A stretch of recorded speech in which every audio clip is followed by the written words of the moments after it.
নমস্কার বন্ধুরা, আজকে আমরা বিবাহ রেখা নিয়ে আমরা একটু আলোচনা করব। প্রণয় রেখা বা বিবাহ রেখা। তো আমরা তিনটি পিকচার এখানে আমরা দেখিয়েছি। তো যেখানে আমরা চিত্র 1, 2 এবং 3 এই তিনটি চিত্রের মাধ্যমে আমরা বোঝানোর চেষ্টা করব যে বিবাহ রেখা কী অবস্থায় থাকলে হাতের মধ্যে কীরকম রেজাল্ট দিতে পারে। তো আমরা জানি যে বুধের যে ক্ষেত্রটি আমরা এখানে দেখতে পাচ্ছি হাতের মধ্যে, এই বুধের ক্ষেত্রগুলিতেই কিন্তু আমরা বিবাহ রেখাকে অবস্থান করতে দেখি। তো এখানে এটি আমরা জানি যে হৃদয়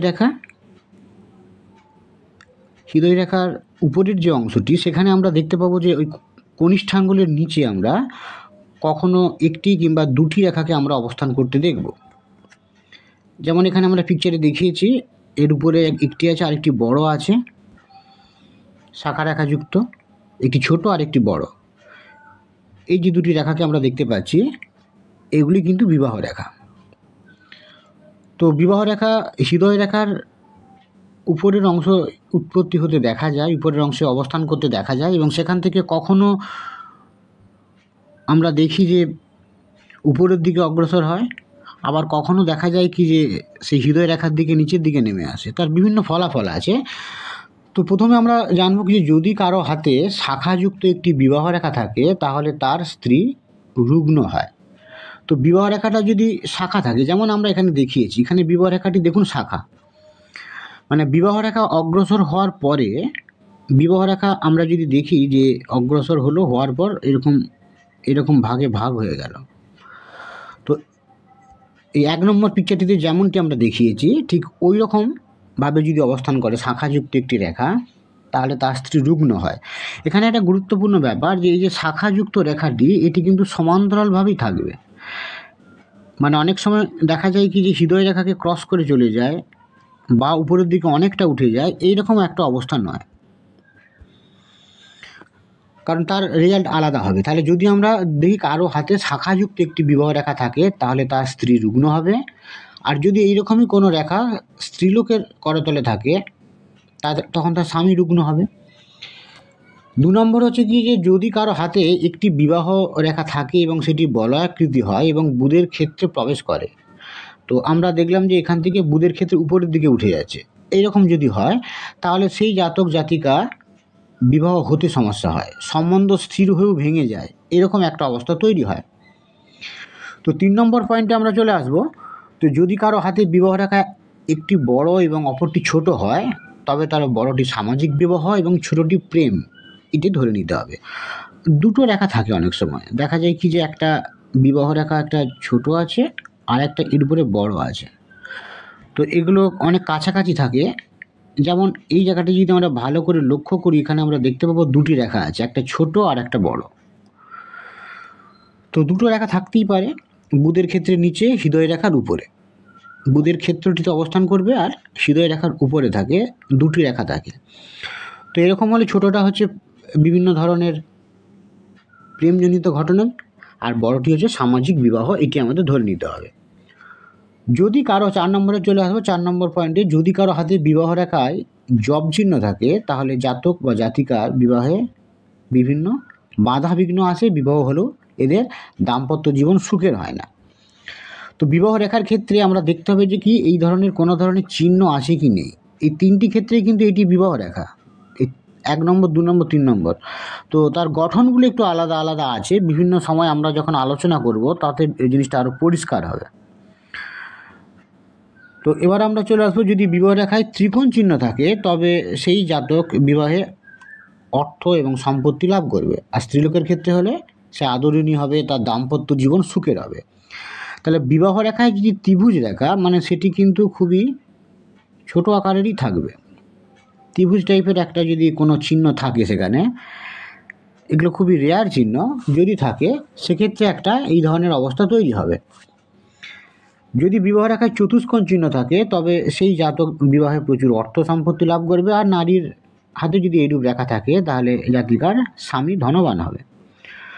তো ত্রিভুজ বা কোনো ধরনের চতুষ্কোণ চিহ্ন যাই হোক না কেন, তো এগুলি কিন্তু রেয়ার চিহ্ন, এগুলো থাকলে কিন্তু পজিটিভিটি আমাদের দেবে।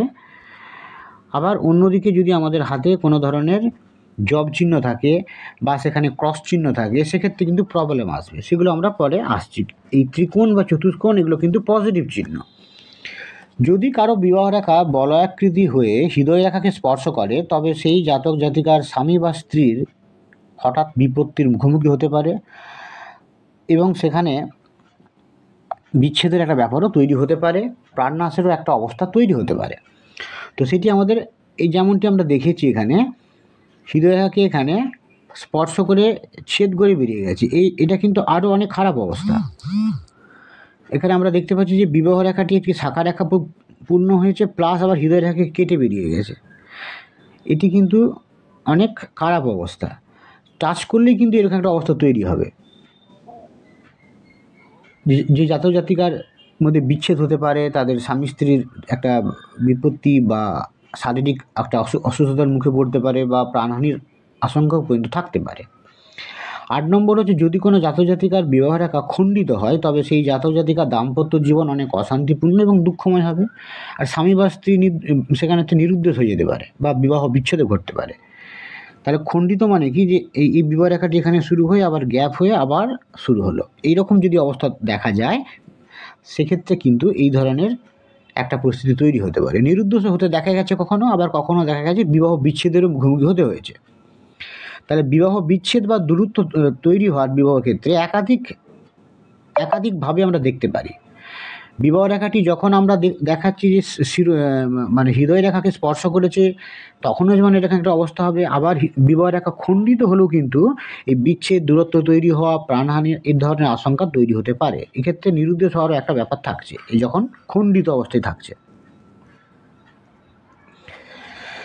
তো 9 নম্বর পয়েন্টে চলে আসো, যদি কোনো জাতক জাতিকার বিবাহ রেখা শাখাযুক্ত হয়ে হৃদয় রেখাকে স্পর্শ করে, তবে স্বামী স্ত্রীর দৈহিক কষ্ট, অসুস্থতা, কলহ প্রভৃতি হয়, অথবা স্বামী বা স্ত্রীর কোনো একজনের মৃত্যু পর্যন্ত ঘটতে পারে বা মৃত্যুতুল্য কষ্ট পর্যন্ত হতে পারে। তো এটি কিন্তু একটি কোনো বিপজ্জনক সিগন্যাল বহন করছে, যদি দেখা যায় কোনো একজন জাতক বা জাতিকার বিবাহ রেখা সেটি হৃদয় রেখাকে স্পর্শ করেছে বা কেটে গেছে, মানে ছেদ করে বেরিয়ে গেছে, তখন কিন্তু এই ধরনের একটা নেগেটিভ অবস্থা তৈরি হবে। এবার চলে আসবো আমরা 10 নম্বর পয়েন্টে, যদি বিবাহ রেখা রবি ক্ষেত্রের উপর দীর্ঘায়িত হয় এবং রবি রেখা সুগঠিত স্পষ্ট হয়, তবে সেই জাতকের স্ত্রী দীর্ঘায়ু হয় ও জাতকের মান সম্মান বৃদ্ধি হয়। তো আমরা জানি যে এখানে একটা রবি রেখা থাকছে, বিভিন্ন ক্ষেত্রে যদি আমরা দেখি যে এখানে রবি রেখা থাকে, রবি রেখা একটা অবস্থান করতে আমরা দেখি, যদি দেখা যায় যে বিবাহ রেখাটি রবি ক্ষেত্রের উপর দীর্ঘায়িত হয়েছে, মানে কি, যে এখানে এটি রবি রেখার দিকে অগ্রসর হয়েছে, রবি রেখার দিকে দীর্ঘায়িত হয়ে গেছে, তো সেক্ষেত্রে কিন্তু রবি রেখাকে ক্রস করে বেরিয়ে গেছে এটা কিন্তু বলা হচ্ছে না, সেটা কিন্তু তার রেজাল্ট আলাদা হবে। রবি রেখা রবি ক্ষেত্রের দিকে অগ্রসর হয়েছে, রবি রেখাকে কর্তৃত্ব করেছে বা টাচ করেছে, এরকম কিছু বলা হচ্ছে না। তখন কিন্তু দেখা যায় যে স্ত্রী দীর্ঘায়ু হয় এবং জাতকের মান সম্মান বৃদ্ধি পায়। কিন্তু যদি দেখা যায় যে কারো বিবাহ রেখা উত্থিত হয়ে রবি রেখাকে কর্তন করে গেছে, তো সেক্ষেত্রে কিন্তু আমরা কি দেখব, যে জাতকের স্ত্রী স্বল্পায়ী হয় এবং বিবাহের কিছুদিন পরও তার একটা শারীরিক অসুস্থতা লক্ষ্য করা যায় তার স্ত্রী, কারণ এখানে রবি রেখা আছে, সেখানে এই বিবাহ রেখা এখানে কর্তন করে যদি যায়, তখন এই ধরনের একটা নেগেটিভ অবস্থা তৈরি হবে। যদি বিবাহ রেখা বুধের ক্ষেত্রে অগ্রসর হয় এবং দুভাগে বিভক্ত হয়ে একটি হৃদয় রেখাকে স্পর্শ করে, তবে জাতকের একটা দেখা যায় যে বিপরীত লিঙ্গের প্রতি একটা আকর্ষণ লক্ষ্য করা যায়।